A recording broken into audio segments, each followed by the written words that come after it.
Norfolk District Attorney Michael Morrissey has announced that a murder warrant has been issued in the death of Anna Walshe, the Cohasset mother, who has been missing since on or about New Year's Day. Of course, you're looking at video of her husband, Brian Walshe, now charged with murder in connection with Anna Walsh's disappearance. He had been charged with interfering with the investigation. WBZ's chief I-team investigative reporter Cheryl Fiandaca joins me now to discuss this. And so, Cheryl, bring us up to date on why this would have been issued today. Well, it looks like the DNA and all of the blood evidence probably came back by now. We know that they found a knife that was partially broken in the basement of the home. They know they found some other blood evidence there. They found other evidence at a site where they were searching here in Peabody. All of this evidence from this site here, taken from the mother's dumpster. The mother of Brian Walshe lives in Swampscott. This was a dumpster outside her condominium where the evidence here was found in.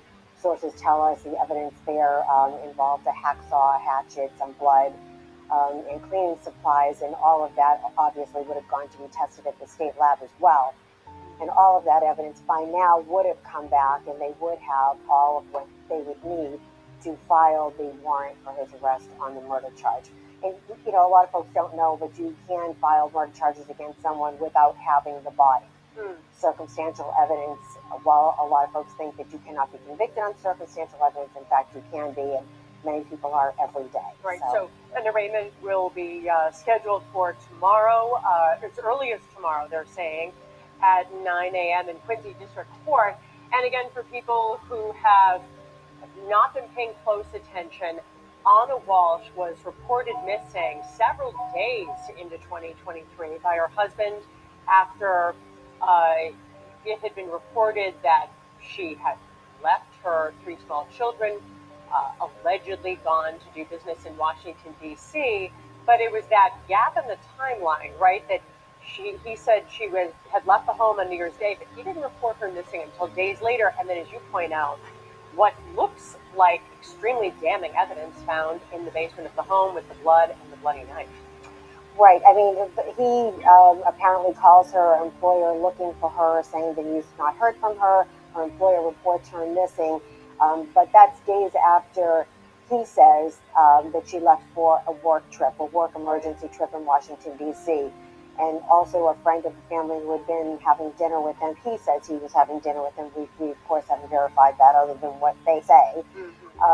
Said that she seemed happy and fine, and the couple seemed fine. And at first, the police actually came out and said, we don't think there's anything sinister here. We don't think this is a crime. We're just looking for her, and we're asking folks to come forward with information. But really, within a matter of days, all of that turned into something much more serious. Let's listen. Here's the Norfolk DA. Detectives from the Cohasset Police Department and the Massachusetts State Police detectives assigned to the Norfolk District Attorney's Office have been involved in an intensive investigation into the fate of Anna Walshe, a 39-year-old Cohasset mother of 3, since she was first reported missing on January 4th.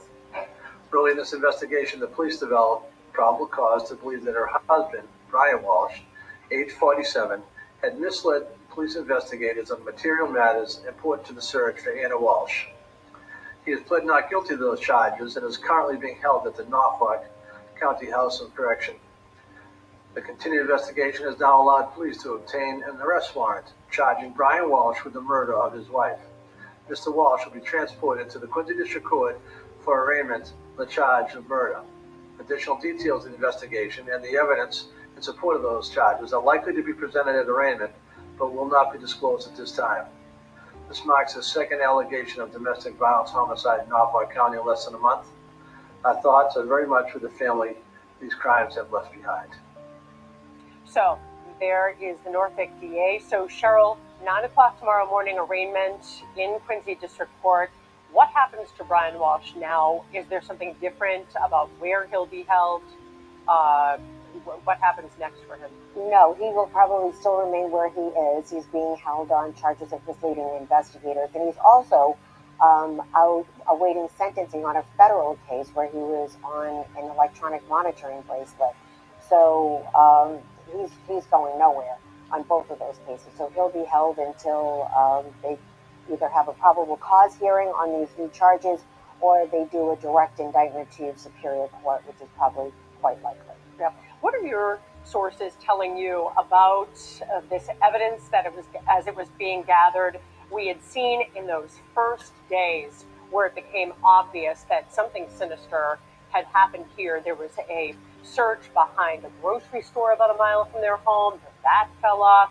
Then they searched the house. There have been other areas in and around their home in Cohasset being searched. If they never locate her body, what does that mean for this case? And the PB landfill, we saw that as well. Right. It looks like they went through a very methodical investigation. They searched the home. They gathered evidence there. They searched a number of other locations. They drained the family's pool in the backyard. They searched the entire woods. They took the trash from Brian Walshe's mother's condominium in Swampscott and searched through that, where they found a number of other items of evidence. And they gathered all of it and brought it to the state crime lab, where I assume at this point in time, the fact that they're bringing these charges, that DNA and blood evidence has come back that directly connects him to her murder, to Anna Walsh's murder.